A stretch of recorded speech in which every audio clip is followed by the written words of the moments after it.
Welcome to the Mom and podcast. We're your hosts, Suzanne Kearns and Missy Stevens. We want to help you through everything that happens in the ellipses, from your professional life to your emotional health. You're a mom and so much more. Let's figure out what comes next together.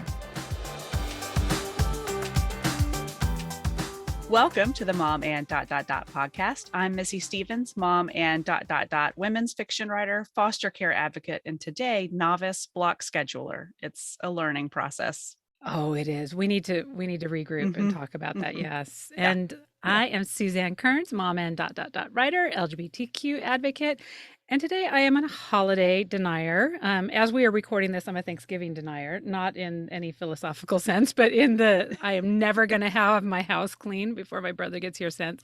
But when this is airing, it'll probably be closer to Christmas. And I am sure I'll be denying that as well. So yes, I got to get my act together, Missy. It's a lot to get done. Yeah. But today we are so thrilled to welcome Nicole Wood. She is a mom and CEO and co-founder of Vida, an innovative coaching firm which helps people to achieve both deep fulfillment and phenomenal success. Nicole is an alum of UBS's Project Entrepreneur and graduate of 1871's prestigious WISDEM Accelerator for Female Tech Founders. She has BS degrees in finance and supply chain management from Arizona State University and lives in Chicago with her husband, daughter, and 3 dogs. Welcome, Nicole. So glad to have you here. Thank you. I'm excited to be here. Well, we want to dive into everything that Vida is doing. But before we do that, can you tell our listeners a little bit about how you got to where you are now and just your family and who you are? So I am Nicole Wood. I am the CEO and co-founder of Vida, as you said. But leading up to that, I actually started my career in management consulting at PricewaterhouseCoopers here in Chicago. Thought I would be a lifer there, and then quickly learned what getting on a plane twice a week feels like. It's not a long-term lifestyle, wasn't for me. Yeah. And great place to start my career, really a good foundation in terms of whipping you into shape as a business professional. But while I was there, I was given a leadership coach because I had been promoted. So my brain was going, what's next? And in the firm, they were helping to develop me. And it was something that I was actually pretty skeptical about. I was not my current ideal client today, where I went into it like, what is this? This sounds like a made up job. How is this going to help me? But it was so transformative for me that I ended up continuing to work with that coach after leaving PwC and through my career transition into working for a startup. And while I was there, it just stuck in my brain as this is something I wouldn't have sought for myself, but I needed it. And why? And what has been missing that I saw so many of my peers seeking or needing as well. And it really was that support structure to find out what you did want to do when you grow up at all those different times in your life when you ask yourself that question. What a gift. That's amazing that the company supplied that. That is absolutely really incredible. And I think there were just a few things about it. You know, I thought it was for either only senior executives or really more in like the life and wellness space. And it wasn't that affordable and approachable for a lot of younger people. And so in starting Vida, those were some of the problems that I was hoping to solve. I'm actually not a coach myself. So my journey is definitely more on like the entrepreneurial side of things, like building the business. So I'm really like marketing strategy, growing the team, that type of thing versus like day to day in there coaching clients. So obviously like I have to know enough about what we're doing in my business, but look where my expertise lies is more on like being an entrepreneur and growing everything. Oh, love it. Love it. Making it accessible. And I mean, one of the big things we're trying to get out of doing the podcast is just getting rid of some of the stigma associated with the idea of having a coach, and that even the most elite athletes and, you know, business people have coaches. That's how they got to where they are. Everybody needs one. Yes. Absolutely. It's still something, even with our corporate clients, that's the first thing we discuss is you're not being given this as a punishment, it's an investment. And so the sooner you realize they're there to support you, the more successful you'll be in it. Yes. I love that. It's not a punishment. Yes. Well, don't you think if someone back when I was working, someone was like, "Hey, we got this coach for you," I'd be like, "What did I Right. do What did I do wrong? wrong? What? Exactly. Yeah. Oh, I wasn't doing it right. Oh dear." But Yep. yes. Yeah. Oh, I'd be but thinking they hate me. They hate me. They're trying to fix me. Exactly. Yeah. Exactly. yeah, that's the podcast that is actually releasing tomorrow. Well, it'll be a couple weeks ago by the time you hear this. The idea of this inner critic and telling her to be quiet, but Is she real loud? she would be loud in that situation to me. So Yeah. it's nice that you eventually just kind of learn to lean into it and apply it to your life. But part of your story is just so familiar to us and our listeners.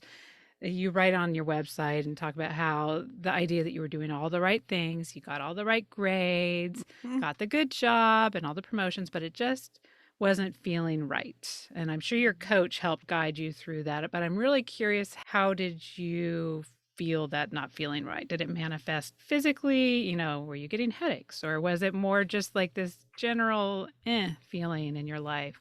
Yeah. I think it was amplified for me too, in that I worked so hard to get there. So when I Mm. found out that it wasn't for me, I felt Mhm. like I had wasted something, like the time. And I know that's so consistent with a lot of our clients too, where Yeah. they've Mhm. gone down a certain path or paid a lot of money for a certain education. Yeah. Um, Mm. I, as you mentioned, I went to Arizona State University, amazing school, but not super heavily recruited for consulting. So I was like cold calling people, hitting the Mm. phones, trying to get this job. So then when I got there and realized this wasn't my long-term place, I think there was certainly a physical manifestation for it, but for me, I more disengaged. And I think when it Oh. really hit me was I looked around at, well, what's the path here? And I remember vividly seeing a partner come into a project. He had just gotten off a red eye to get there and was just super tired and drained. And then the client's yelling at him. And I'm like, wait, this is the successful person here. This is what we're working for. And he's Right. taking a red eye. I am like, this is not what I'm working for. So Yes. I think for me, it was more checking out. And that when I stop caring, that's when I know that that's not the right path for me. But certainly I've seen, with peers and with clients, it's real. It can I mean, people have kidney stones, people have all kinds of Yes. physical Yeah. manifestations of that burnout and that disconnect in the feeling of what they want to be doing versus what they are doing. But for me, it was like a total disengagement and kind of like numbness to it. Mm. And were you working Uh, with the coach at that time while you were feeling this, or was that before or after? That was before. I think I stuck it out a little bit longer. And then that's when shortly thereafter was when I got the coach and I was like, okay, now how do I make sense of this and where do I go from Yes. here? Because I think then what I started cycling on was, well, this is a great job. I should just be grateful to be here and oh, I should yep. be continuing down this path, or today wasn't that bad. And it really took having that external person reflecting that back to me before I was like, you're right. I need to make a change. I think that's more common than anyone realizes because I just not even in the podcast, but in my personal life, I've talked to many people who talk about that guilt of Mm-hmm. I worked so hard, I spent so much money. And we have also talked on the podcast to several lawyers, reformed lawyers, who are saying, Mm-hmm. I went to law school and then it wasn't for me. And I don't know if this is not, it's not something we plan to talk about. And this is an example of me working my way to a question that I don't even know what the question is. But when someone comes to you with that guilt, Yeah. what are the steps to start? I feel like you have to work through that before you can even figure out what's next. Yeah. That's the frustrating part is that you do. And we say, stop looking at the job boards. Like most people come to us and they're like, I want to just start applying and Uh, doing stuff right yeah. away. And we're like, let's Mhm. take a step back before we can move forward because you don't want to be in the same position again. That's usually for the Mhm. people who are less so the lawyer situation, but more where they're just unhappy or maybe have had a series of jobs where they found Mhm. themselves Yeah. unhappy. And then really taking time to get to know themselves and who they are now versus who they maybe were then when they set out on that path to say, Yeah. what's important to me? How have my values shifted? And then let that direct how you move forward. And I think the part that people miss is they get really stuck on the what is the work. So, like the job title even the job Mhm. description, and they forget about the how is the work done and with whom. And that's really what we want to focus on, which is like, what Huge. does your day look like? What are the types of people you want to be surrounded by? And how does that need to look before we go into like, okay, it's this job, or this job? Yeah, and Mm. you mentioned the magic word values, and one of Yep. our favorite questions is to ask each of the coaches because I think that there probably is a core exercise that is probably pretty similar across coaches, but everybody seems to have Yeah. like a little special take on it or a little different angle, and we just want to give as many of those options to people just because there's probably one that's gonna be like, oh, okay, yeah, that works for me. So is there a special process or anything that you walk clients through or have them work their own way through to try to determine what those values are? Yeah, we actually have a framework. We call it Illuminate Your Purpose. And so there's similarly, I'm sure to other coaches, we do go through a kind of linear process to help people arrive at the right career path or like right guiding principles for them. So first is passion. So what makes you come alive? Next is your Mhm. gifts, what's unique and innate in you that sets you apart. And then the next piece is your values, and all of these things together should help you purpose and then repurpose at different times in your life. What you've just said is a great lead into something else we wanted to talk about, which is your cultural commandments that Mm-hmm. we got very stuck on. It's your duty to find and become all of who you are. So, as much as we recommend coaching, as much as coaching helps, the person coming to coaching has to determine these values and find out who they are. So, you've gone through this illumination, is that what you call it? The Illuminate illumination, your purpose. Yeah. Mhm. illuminate your purpose. You've gone through that, and say someone sits there and is like, all right, I've illuminated my purpose. Now what? Now, how do I use that to become who I am? What are some of the steps to that, or even the Yeah. key step? For some people, it's a big shift. It might be a complete environmental change where it's like, okay, it's time, like it was for me. It's totally Mhm. time to find a new environment because there's a disconnect in things that I valued or needed from my life and things that the Mhm. company or that particular role emphasized. And for some people, it's smaller, and a lot of people, it's more of a mindset shift. So whether that Mm. I'm going to prioritize myself in a different way in this role, or I'm going Mhm. to interact with this person in a different way, or I'm going to view this thing differently. Those are some of the smaller steps. And I always say when we're coaching someone, there's the thing they come to us for, which is like the, I need a new job, or I want to get this promotion, or Mhm. I want to negotiate this higher pay. And then there's always this subtext of who are you and how are you showing up that is underlying all of that work. And so until Right. you make those mindset shifts and those uh, more kind of subtle things, it's we can accomplish this stuff all day, but you're Mhm. not going to really feel the value of that change. Ugh, I love Oh, that point because I do feel like yes. when I feel like I'm stuck or when I feel like something's not working, my first reaction is just to blow it all up. Like just to like to go like, oh, I Mhm. can't take this job anymore. I mean, I was in advertising for the longest time and I remember there was a certain point where I was like, I'm just going to go into real estate. I had no reason why. I mean, I never pursued it and my Yeah. husband just kind of was like, okay, sure. Then I mean, it lasted about a day and a half that I thought that was a great idea.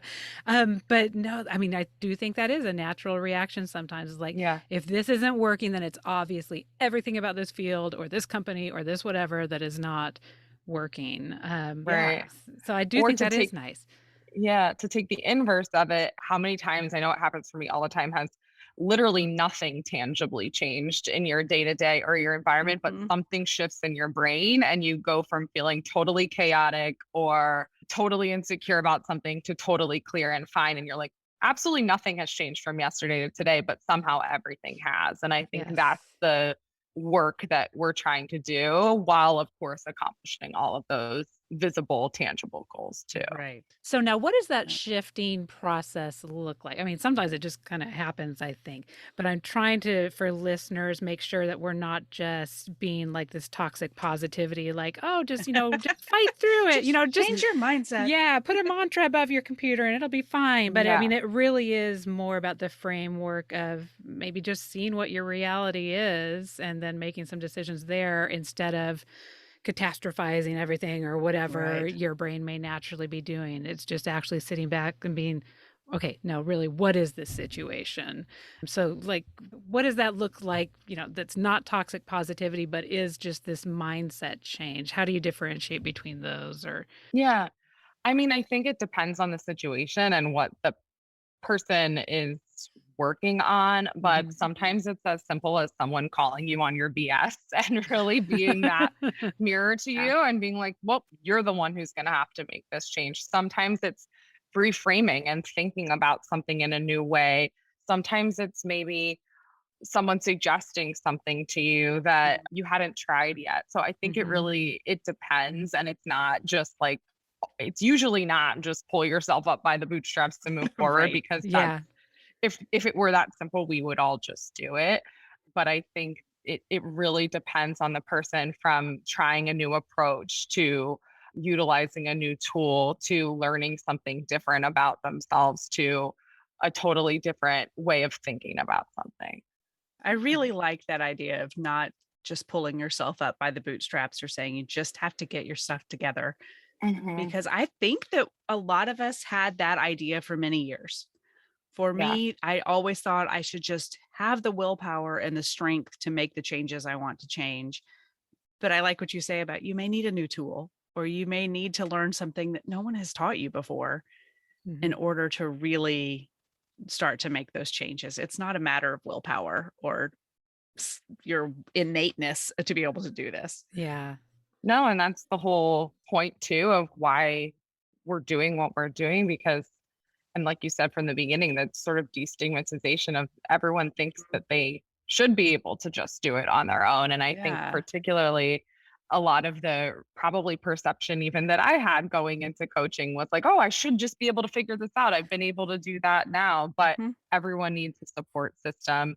We have such an infrastructure in our lives until a certain point, and then it's like, oh, go do it all on your own, and you Mhm. haven't Mm. been there before. And so still having people who can offer those suggestions or help guide you through it is so necessary, and something that I think we undervalue. Yeah. And Yeah. there's so many different types of coaches available. And your company in particular has like a wide variety of coaching Yes. Mhm. services. You've got the So corporate one, cool. but just even for personal coaching, it's got the career coaching, life coaching, leadership coaching, health and wellness. I am assuming that there's like if a Venn diagram that there would be a lot of overlaps of some of Mhm. those. But if someone's just like, something's not quite right, but I don't know exactly what kind of coach I'm looking for, are there some distinguishing features between each of those, or where do people even start in deciding what kind of coach fits their needs? We do have those segmentations, and usually most people have a sense for which of those they align with. So, usually based on the context, like this is a work Right. context, or I'm really focused on my leadership skills. That being said, like we talked about before, there's always that underlying piece. So, even if they come to us to focus on leadership, there might be confidence things that span throughout. There Mm. might be burnout or well being things that span throughout. We're complicated human beings. And so putting us into these neat little boxes is impossible. And so we're always going to go in with that holistic approach. But that we do have coaches on our team with particular expertise in each of those areas. So usually it's a process of someone saying, this is the context and the goal that I'm working toward, and they self align with one of those areas. But we do have an intake process where we then match them with the right coach for them, which is somewhat based on that life leadership well-being, Mhm. but even more so, and this is the piece that I think a lot of people forget about, it's who's the right personality match for you and what's the type Mm. of support you Mhm. need. So do you need more of that cheerleader type person? Do you want that person who's more the call you out type, Yeah. challenge you coach? And so that's what we're trying to figure out in that process, is in addition to the, yes, does this person specialize in leadership coaching, but also stylistically what's the right fit for you as a coach. That's such an important point. We were just talking about that with Cindy Whitesides on our Tipsy Ellipses last Yes. week, actually. This idea, there are some people who want the deadline maker or those person who's going to really bust their ass if they don't, hit a particular goal or there's the idea of just having someone to, reflect your life back at you or ask you some really deep questions and make you kind of probe through that yourself. So yeah, there's a whole different what you really need to get you motivated. And that's just, there's no right or wrong there. It's just a matter of what you Yeah. respond to. Yeah. And Yeah. it might be different on different days, and coaches should have the ability to flex in and out of those different styles based on where you are. But certainly there's a default style that people tend toward as a coach and that clients tend toward in terms of what they're most receptive to and how they like to grow and learn. Yeah, because sometimes asking the hard question is butt kicking. Exactly. Yeah. Right, right. And Yes. I think so you have tons and tons of information online. Your YouTube channel alone is like a gold mine, and you offer a lot of free webinars. I think that's a great way for people to start getting a feel for what coaching looks like. So that if there any of our listeners are thinking, I don't even know what they're talking about, like we will link to it in the show notes. You can go to the YouTube channel and start looking at some of the things that are offered just as freebies. Do you have anything coming up that we should tell people about in particular live seminars or special events? A ton. So we're Good. doing just about, as you mentioned, weekly live events. So our Eventbrite, just Amala Vida on Eventbrite, has everything that's upcoming that's free. And then our YouTube channel, every single thing gets posted there afterwards. So people It's can amazing. consume that for free. So Yes. I would say Eventbrite's the best place to see what's coming in that part. Oh, yeah. Just people can just scroll through there and get a feel Yes. for, there's no comparison to like the one-on-one coaching of like doing it in No. person. But if there's a particular topic that you're just trying to be like, I think this might be something that I'm, stumbling against, and I just want to get a better feel for what that really means, what it really looks like. Oh, yeah, I was just like, I want that one and I want that one. Me too. Yeah, and That it's a one. great place to start like gathering data points so that you can narrow down what is it I really am struggling with? Where do I need more? So that Yeah. when you do go into the coaching relationship, you have some vocabulary around that already. Yeah. And speaking of which, one of my big things in all kinds of topics in life is that there are just certain obstacles that can be really simple that might be holding people back from meeting with a coach. I talked about this when I was going to do stand-up paddleboarding, and part of me was like, I don't know that I'm going to do it right. And I literally had to start with just like, where does one park to go stand up paddleboarding, and just like baby stepping it there. Yeah. So I'm just really curious for some of our listeners who, maybe they're intimidated, they think they're going to do coaching wrong, they don't know like even where to start. I'm assuming the first step is they reach out to you on the website. Yeah, that's such a good question. I feel like that's the answer to everything, is that it is those baby steps. And before you know it, you look Yes. back and something real has become of what those Right. million little steps that you've taken. I talk about that a lot with starting a business because people are always like, how do you know when's the right time? And you expect it just to be this like, okay, now you start a business, which is not the case. Mm-mm. But yeah, just going on the website, you can browse all of our coach bios. So even hearing theirs, reading through their stories and seeing if anything resonates with I like you in that. terms of that connection, starting to look through some of those webinars. We have a bunch of free downloadable guides that take you through some of those.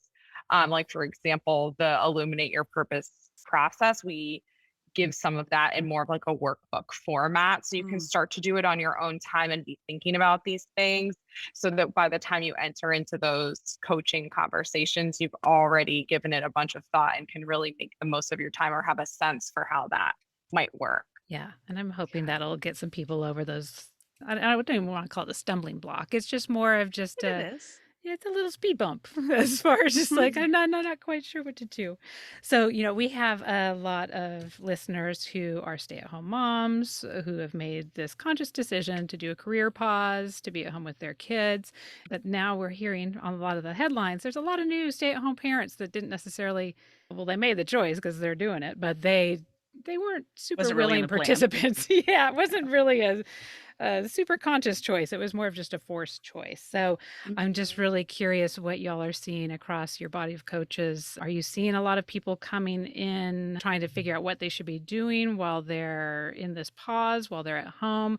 Or are you hearing from people who are relaunching? Like, what does that look like at your company right now? This great resignation. Yeah, I think it's the great resignation. It's real. It's a bit of a misnomer in that not everyone is leaving right this second. I think a Mhm. lot of those stats were built around who's thinking about leaving their jobs, which I Mm. think should be a wake up call for employers in terms of Mm-hmm. how they're supporting employees through this. But I think more what we're seeing is this great reflection period and the time that people have spent going through complete overhauls in what their lifestyle looks like, in what their habits are, and in what things they thought were impossible that immediately shifted overnight. And so I think what Mhm. we're seeing more is people being more intentional about what they want to go back to, what they don't, and what their future life can look like after having this time to see what whether they chose it or not, what those Mm-hmm. alternate versions can be. And what we're really trying to empower our corporate clients to do is to think about that bigger than just throwing money at the problem, which is what we're seeing a Mm-hmm. lot of employers do, or even, Mhm. I mean, some silly stuff I've heard like companies are giving their employees a Sonos speaker if they'll come back to the office. I'm like, that's great. Oh, Give them money and a geez. Sonos speaker. But also, let's think about how we're setting them up to be successful and actually hearing them out on what's important to them. Yes. And what are you hearing, especially from women, since we really Mhm. focus on moms? What is it that women are saying they need to make work for them and encourage them not to bail out of the workforce right now? It's funny because some of it's like it's not new. Like we've been asking for this stuff for a long time, which is the flexibility and the understanding that work's going to look and happen in different ways for different people. And so some companies they shifted so far back. Now everybody get back to the office, and some companies Right. went the other direction. Most people do prefer that hybrid model. So how can we find structures that support that? People are asking for career development and leadership development. They're like, I want to work for a boss who gets it. And so how are Yeah. people investing in their leadership teams and their cultures? And I Yeah. think again, that's the harder stuff. That's the stuff that takes Yeah. longer. It's much easier to just say, let's give everybody a raise or let's increase this starting salary by 10% than it is to say, let's ask the hard questions about are we treating people with respect? Are we making accommodations? Are we empowering our leaders to support their teams in the way that work makes sense for them? I think Yeah. there's such a mental thing we have to get over. So many workplaces just still want to be this traditional sense of the workplace, and Mm-hmm. Mm-hmm. there's no room there then to grow, and there's no room to raise a family because anyone with kids knows that those kids get sick or have field Yeah. trips or whatever the case is. There's things you Yeah. want to do, and there you do have to think beyond what has traditionally been the workplace structure. Yeah. Yeah. And we've joked about calling this forced to be at home, work at home with your kids is this global maternity leave, which part of it is like, let me get back to the office. Like, this is way Mm-hmm. too much together time.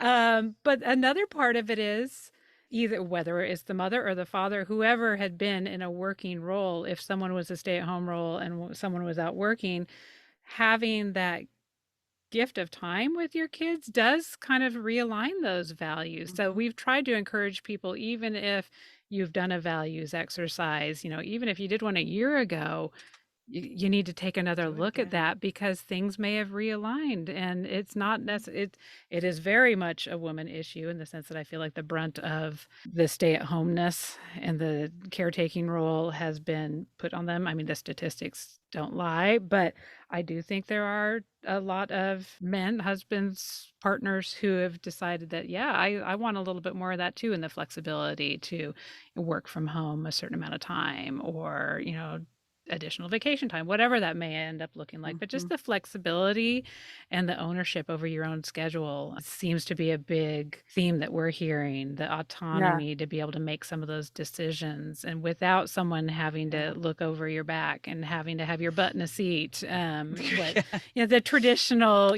workforce where like, oh, if the boss can see you sitting in your seat, that means that you must be productive. And we know that that's not the case now. Yeah. And some of it's just so simple. Like I had a team member the other day thank me for being mindful of drop off and pickup times when we were scheduling meetings. And it's like, this is not hard. Like these are logistics that we have to do. And so the least we can do is ask the question, is this a convenient time for everybody's schedule in the way that you would for another meeting or anything else that's on their calendar? And so we need to get to the point where that's not a surprise and something we should be grateful for, but an expectation that we plan around that the same as we plan around a board meeting.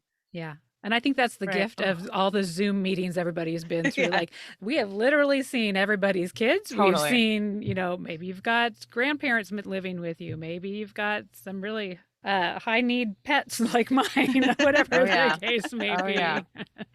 But yes. Got it all. Yeah, you kind of touched on it. I was thinking while you were talking, as an entrepreneur, I would love to know how you're approaching this in your own company. And talking about meeting times is one thing. Is there anything else you're doing to make employees' lives easier? Or maybe easier is the wrong word, but to make work for them? Yeah, we've always had a remote sort of hybrid model. So it was a little bit more natural for us leading into it. We have our team here in Chicago that's more of our sales and operations folks. So we used to come in way more regularly. Now we have the space available for them as it's convenient. I'm in that boat where I have 3 dogs at home, an 11-month-old, we're doing renovations. Like it works for me to be here, whereas for others, being home and cutting down on commute time makes more sense. So we have 1 day a week that we all come in and work together in person, and we've agreed to that so that there's still that time to catch up and have that shared culture that's important to us. And then the rest of the time it's come and go as you please. And then for the rest of the team, our coaches are all throughout the country. And so we do a lot virtually. We do a lot on Slack. And so I think it is a lot about figuring out the communication channels that work for everyone and teeing up from day one also what boundaries look like. Like the very first thing we talk about when we talk about Slack with our team is, and there are people in every single time zone and there will be notifications. So know that you do not need to respond to them and you can pick and choose the sort of on and off time that works for you. And so I think it's even just being mindful of those things, which you don't have to think about as much when you're just like, well, we're here or we're not, in terms of both what the expectations are and then what the expectations are on shutting down. Oh, yes. I love that so much. I had a job many, many years ago, and my boss she got up really, really early in the morning and ran. And while she ran, she was thinking of everything that needed to happen. And so she would leave us voicemails at like 4:45, 5:15. So you'd sit down at your desk and your voicemail would be full. And because she had started her day hours ago, she expected that you had as well.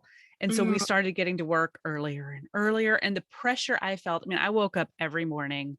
Susanna's talked about having a client that made her throw up.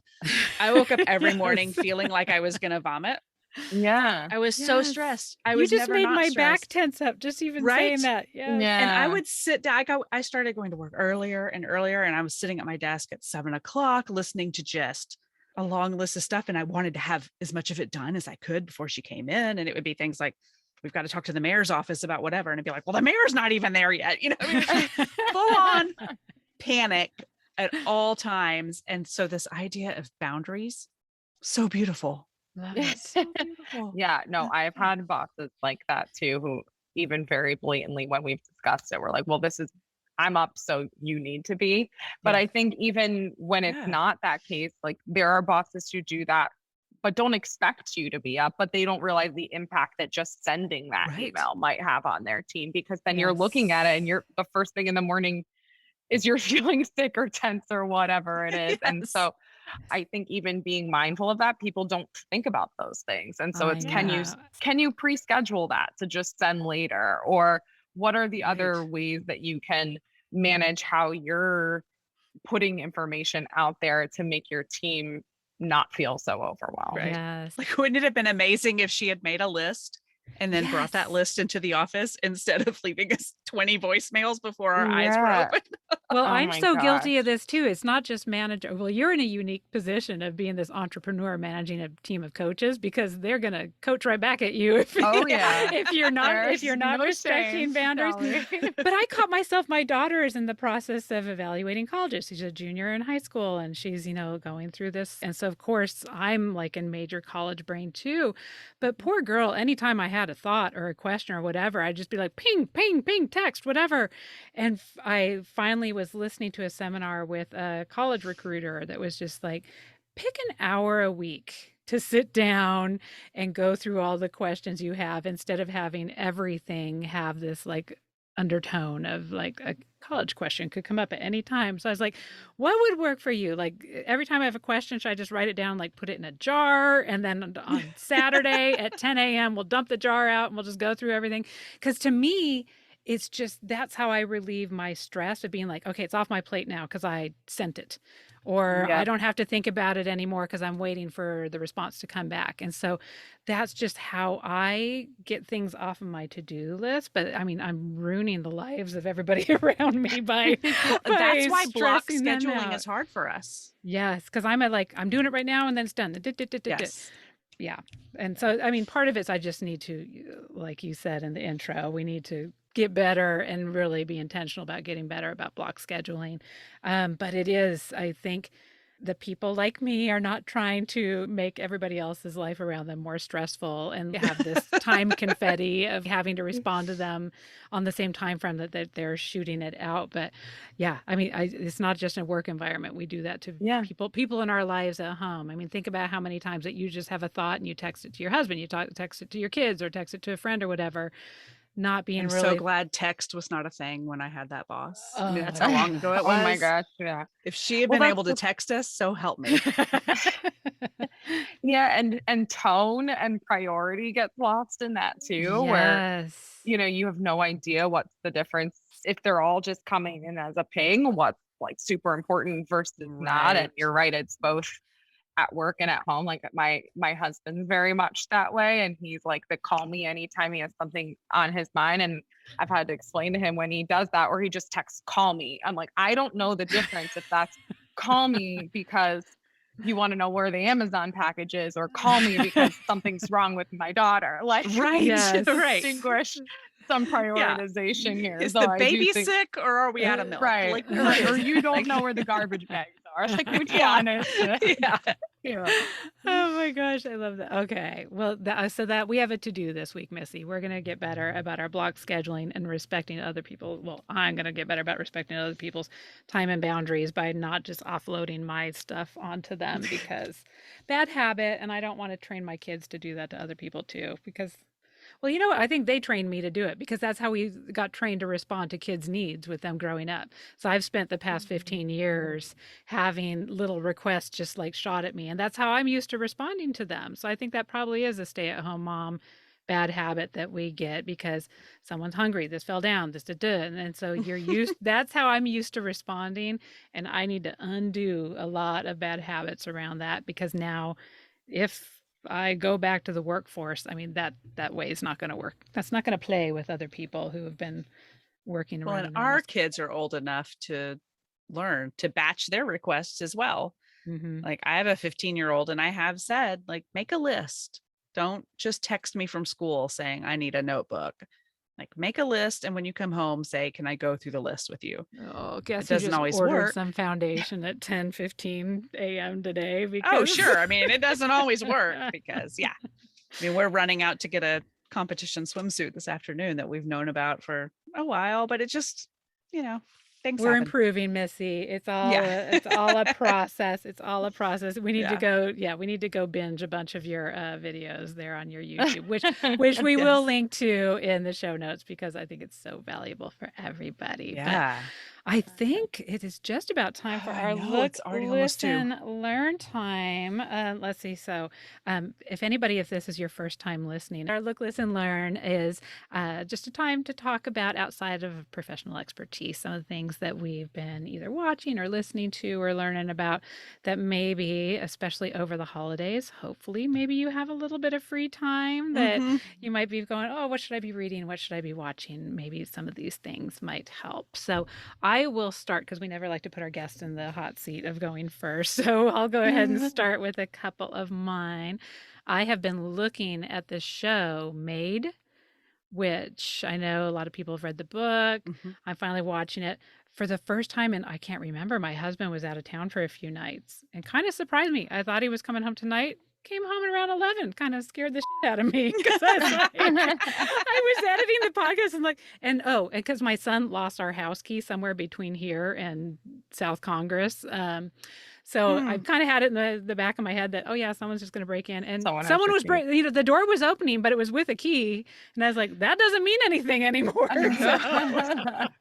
But anyway, so I've been watching a girl. I call it my girl show because it just wasn't a show he was interested in watching. Mm-mm. So I've been watching that while he was out of town, and I'm trying to decide if I like it. I like it in the sense that it's got some talk about pulling yourself up by the bootstraps, doing what you need to do for your family, Mhm. for your kids to be able to get out of a situation that was clearly not working for her. But I keep on, the character is so unlike me in the decisions that she's willing to make, and not around her life or, leaving the situation. I mean, just little things like when she was cleaning one of the houses, she decided to drink their wine and get in their hot tub and Okay, invited. I'm watching it too. I watched that episode Oh last my, night did and I you? was like this. Like it Yes. was It's making me so cringing. uncomfortable because I would never I know I'm saying. Oh my God. Every part of my body was clenching. And I am, and as the lady came home and she just didn't really care. And I Yeah. understand that. And I was telling Missy, I may decide to edit this out. The person that I had pet sitting and house sitting for me when I was on my honeymoon, like a month later, we were out for drinks and she was Missy knows where this ends. And she Is she was like like, wearing something of yours? my wedding dress. What? She tried it on. Because I had it hanging out. We were on our honeymoon. And so, we just kind of had left. I had hung up my wedding dress. It was just, I mean, it wasn't like hidden away or anywhere. She wasn't like Yeah. going in. It's It still. was hanging up in the hallway. And so now I'm picturing her like, was she scooping the kitty litter? Like, was she like with my dress? But you know what? It's The kind funny of flattering in a way. She Well, wanted no, to the funny thing was, as she told me, like I got just kind of how we're laughing about it. Like there was the Yeah. initial surprise, but then I was like, I don't care, and I Right. really didn't. Right. I mean, it was fine. Like I So don't care. weird though. I'm Could never you gonna wear it imagine? again. Yeah. But now that as I was watching the scene in the show, I was like, oh my God, like. Did she have a glass of wine? Did she like walk around? Like, I don't know. Yeah. I mean, it was way before like social media or like posting pictures or being whatever. But she told me, and she Sure. wasn't Oh, like right. super embarrassed about it. She's like, "Hey, guess what I did while I was at your house?" And so she wasn't like busted or anything. She totally just brought it up over drinks. But as a human being, like I could not care less if someone tries on my Right. clothes. Like I did not feel invaded or anything. I had Yeah. no problem with it. But as a person that would do that, I'm Never. mortified. Like Right. I can't. So Mhm. watching Yeah. that, I was like, I'm trying not to be judgmental, but I'm like, you got in the hot tub. No, I can't. But anyway, so I'm watching that and listening to TLC. I got up this morning and where was the challenge? Who said that you're supposed to have a song for Mhm. 2022, like a theme song? Was that one Yeah. of our Where did we hear guests? that? Oh my gosh, we have so many I good don't guests. I know. can't I remember all the know. things. But But we did talk about that somewhere. yeah, maybe it was. Oh, you know what I think it was? It was doing a soundtrack. It was and I don't have Oh, the book here, but it was for the yeah. workbook for women, Yeah. with Megan, Mhm. Megan Megan Logan. Logan, right? And so Yes, I was trying to find a song, and I just felt like TLC probably had a song. I don't know. Did you And so find it? but one of the songs I think that was used as an example was No Scrubs, and so I was just like, "Oh, I'm gonna listen to No Scrubs because that's such a good song." And so I was like, "I'm just gonna listen to this one song," which would not be my 2022 anthem because I have the most amazing husband. So, and I'm not like dealing with any scrubs in my life.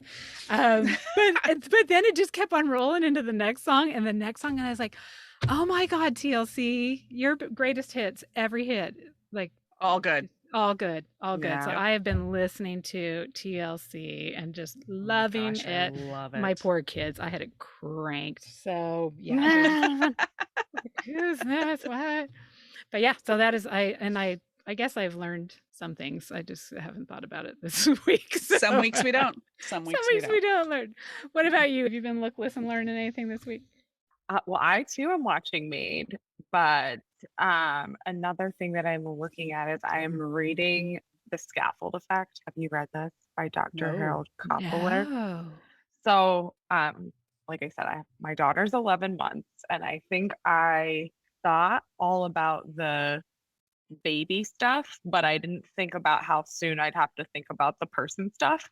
And so I'm researching like 1 month phase at a time. And Yes.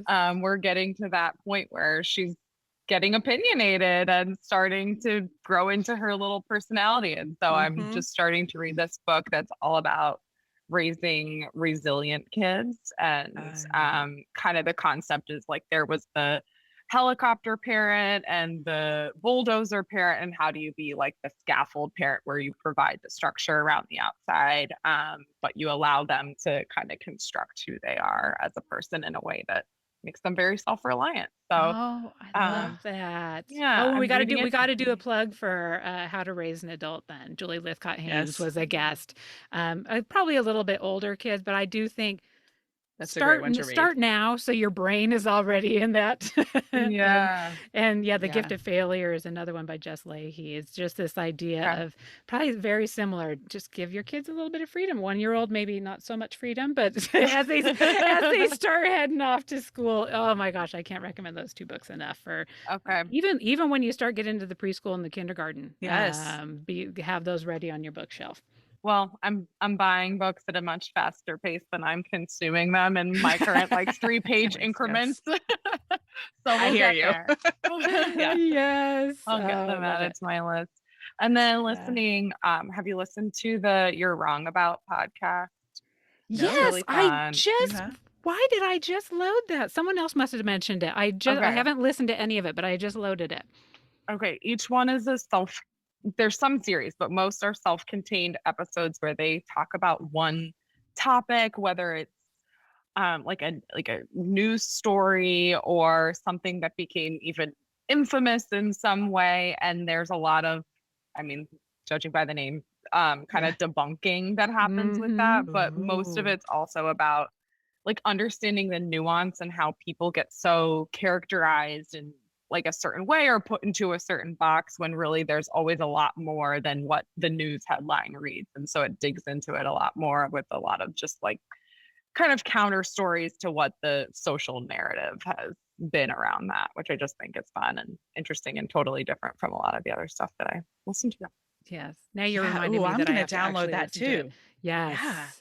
Oh. You're Wrong About is what it's called. Yep, You're Wrong About. Oh, I like it. Yeah, I Yes. can't wait to listen to Now that. you know why I jumped. I just like before I forgot about it, I went and like added it to my subscribe, and I haven't had a chance to listen to it because Brene Brown won't stop putting out really interesting podcasts. That's what we're gonna do in our like mini hiatus. Is we're gonna catch up on all the things we need to listen to and read. Yes. Like I'm at about a 3-page situation tonight too because I'm Yeah. sleepy. So Yes. I put reading time in my new block schedule, but I noticed that's the block that I tend to go, okay, well, I'm not going to get to that. So I'll go run now to the I just mall need to learn instead. to do it. Yeah. Yes. Ooh, I love those. Yeah. Those are good Yeah. ones. What about Very you, good Missy? What do you ones. look, listen, learning? You have 1 minute. Well, oh gosh, go really fast. Okay, so just kidding. I am going to see Gary Goldman later this week, and of course, by the time this episode runs, I will have seen him. But he's one of my favorite comedians, and I wanted to share a podcast. I've talked about the podcast before, but it's called Good One, a podcast about jokes. The Gary Goldman episode is so good. And he talks about his Trader Joe's bit, which I think is one of the most perfect pieces of comedy there ever was. So if you haven't heard it, I actually recommend going to the Good One podcast and listening to that Gary Goldman episode. So we'll link to it in the show notes. But his special on HBO right now is also really good. It's called The Great Depression. Is that like depression? Depression, yeah. And talks all about his mental health journey, which has been quite a journey in the last few years. So I'm really excited to see him live. Like, we bought our tickets in 2019. It was supposed to be a spring 2020 show, and it's finally happening. So I'm so excited for you. Yeah. So I get to see him. And then another thing that I have been looking at this week, and by the time this show airs, it'll be the holiday season, is Brett Goldstein, who is Roy Kent on Ted Lasso. And I want to sing the song. Roy He's Kent. there. He's there. Or no, he's here. He's there. He's there. He's every blink beam where. Okay. I love Roy Kent. I actually asked for a Roy Kent jersey for Christmas. I love him so much. But Brett Goldstein is a really wonderful human as well. And there's a clip on YouTube from a fundraiser where he does the Muppets Christmas Carol in 6 minutes. And I think that the Muppets Christmas Carol is the most perfect adaptation of that story. I will fight you if you disagree with me. I will not disagree. So good. I highly recommend the Muppets Christmas Carol, but you got to watch that if you haven't. And then him doing this 6 minutes, the whole thing is fantastic. Did you hear his Brene Brown episode? Yes. And he's like, so he has fully a good into the podcast Muppets too. Yeah, he has a good he podcast. Loves the Muppets. Yeah, he's movies to die. Good. No, movies, films to be buried with. Movies to die for. That's my podcast. His is films to be buried with. Films to be buried with. Just always just great conversation with people. Like, he's a lovely, lovely human. He is, and obsessed with the Muppets. Obsessed with the Muppets. So you have to, I'll find the clip again and put it in our show notes, but it is a great holiday pick-me-up. And then I have one more really quick, which is a product. So if you have little booties or no-show or shoes that you need no-show socks with, I have found this. I've found the socks that I love. They're called Wernies, Wernies. I got them on Amazon, Wernies, and they're a no-show sock that stays put. Like, my shoes don't eat them. They just stay where they're supposed to stay, and they're really comfy. So I need will link to those more. as well. I found some at Nordstrom Rack like 10 years ago, and they are all falling apart. Me and too. I haven't been able to find any more. So yay, Wernies. Okay, I'm gonna go there. Yeah, I'm gonna look those up too. Oh, awesome. Those are some good. Okay, I have so many podcasts I need to listen to. Good job. I know. Okay. Well, this was so much fun. So much great information. Yeah. And you're doing some really cool stuff. Thank you for what you're doing. Stuff. Can you say your website again and what the YouTube channel is under? We'll have links to it in the podcast, but just in case anybody doesn't look at the show notes, I want them to be able to hear it. Yes, our website is alvcoaching.com, and that's what all of our social medias are too, at ALV Coaching. Wonderful. Great. And so, so people can sign up for those Eventbrite sessions on your website, or they can look at the other ones on the YouTube channel, right? Yeah. So such great information. Like I said, I mean, I seriously was like, how's this free? Did I like sneak past some firewall? This is amazing. So get them while they're free, folks. Go get them. And then do you have a newsletter people can sign up for too? We do. It goes out every Tuesday, and you can sign up just in the footer of our website. It's on every page. Wonderful. I'm going to go sign up for that too. How did I forget to do that already? All right. Well, terrific. Thank you so much for joining us. We're so excited to talk with you, and happy holidays. Since we actually technically do have a holiday coming up, and whenever this airs will be another holiday. So happy holidays, and thank you so much. And happy 2022. Yeah. Oh my gosh. Yeah. It can only go up. I hope. I'm knocking on wood. Knock on wood. Yes. Well, it's been such a pleasure meeting you. You too. Thank you. Thank you. Bye. Bye. Thank you so much for joining us for the Mom and ... podcast. We hope you enjoyed today's show. And if you know someone else who could benefit from the episode, please be sure and share it with them. And while we're begging, please subscribe and rate us wherever it is you listen to podcasts. You can find links to all the things we discussed today in our show notes or over at our website, momandpodcast.com, with the A-N-D spelled out. In between shows, find us over at the socials, including our private Mom and Community Facebook group. The links to that group and all of our socials can be found at momandpodcast.com. Thank you so much for your support. We appreciate you more than you know. Now go out there and make your ellipses count.